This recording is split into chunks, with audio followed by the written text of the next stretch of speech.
Hey guys, Rich Page, R. Jemison Timber Frame Company, Maine Timber Framer. This morning doing a little bit of work on the MP360. We've run through, I don't know, a few hundred feet, maybe 1,000 feet through the planer, and I'm changing out the heads. I changed out the heads from the standard 2-inch heads to a 4-inch head, and I'm doing some maintenance and cleanup in the machine. So just want to show you what's going on with the 4-inch heads, show you some of the cleanup. I'm going to show you a couple nicks in the 510 millimeter planer knives and talk a little bit about that and clean up and getting the pitch and so forth out of the machine.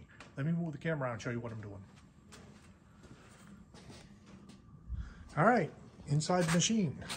So these are the heads that I'm putting in right here. These are the 4-inch heads. And what you'll see I do with all my heads is I've got on there, this is the right side head, and this goes on the top.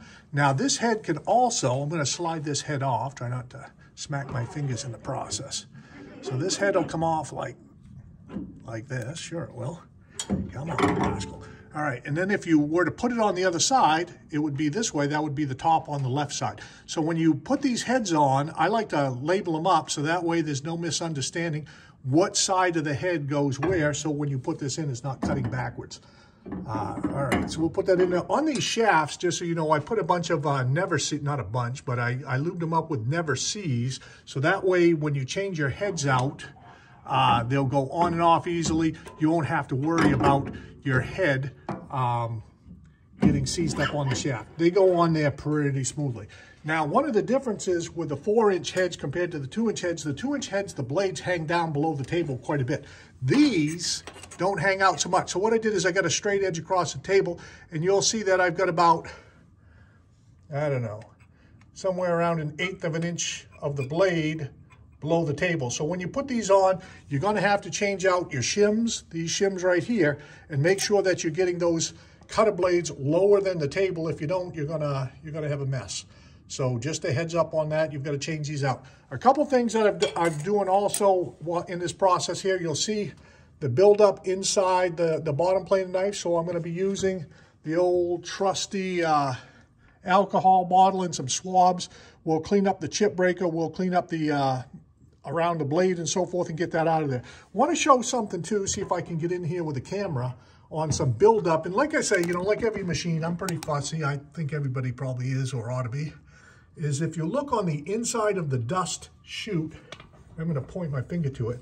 It's kind of hard to see, but you'll see all this buildup right in here, and it's on the bottom side of this edge, so you can see in between these fingers.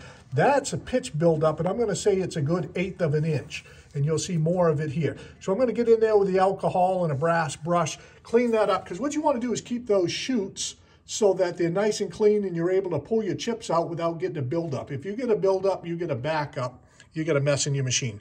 The other thing I wanted to talk about is on your feed rolls, these feed rolls right here, we're going to be cleaning those up.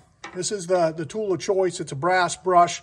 We might need some alcohol to break up the pitch buildup. If you don't clean these up, if this buildup here gets taller than your wheels or the teeth on these, you can actually get some marks in your wood, and you don't want that. The finished knife over here should take it out, but at the same time, why risk it? You want to keep these things cleaned up. So we'll clean those up. The other thing I wanted to point out is we're running pine. Pine's a pretty soft wood. You think these blades are going to last forever. But let me show you something right here. I think you can see this. Let me zoom in a little bit on the knife right here. And you can see that there's a little tiny divot in the knife. So it's time to change that knife. And you're going to say with the pine, also got to clean them up, clean up the chip breakers. But also where that divot is coming from are knots in the pine. So you'll notice inside the machine is pretty clean.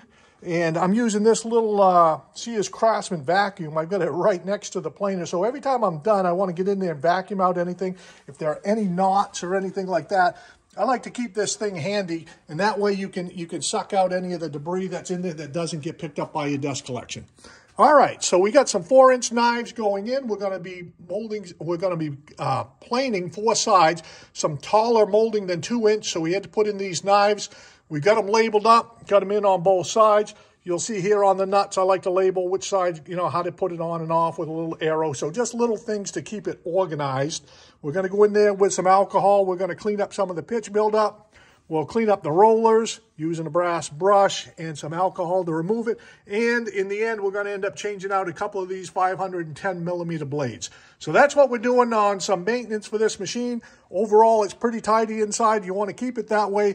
If you get any unnecessary debris in there, it can end up as a defect on your wood. All right, so that's what's going on today with the MP360. And if you've got any feedback on sharpening the HSS, the high-speed steel knives for these cutter heads at the 510 millimeters, send me a note. I'd like to know what you're using. And no, I don't. I know we can buy carbide knives. I think I got 6 or 8 of these long knives in the HSS steel. So what I'm really looking for is some feedback on what you're using to sharpen those with. All right, give me some feedback. Click like and subscribe. For some of you guys that have the planers or thinking about them, I hope this helps you. We'll see you.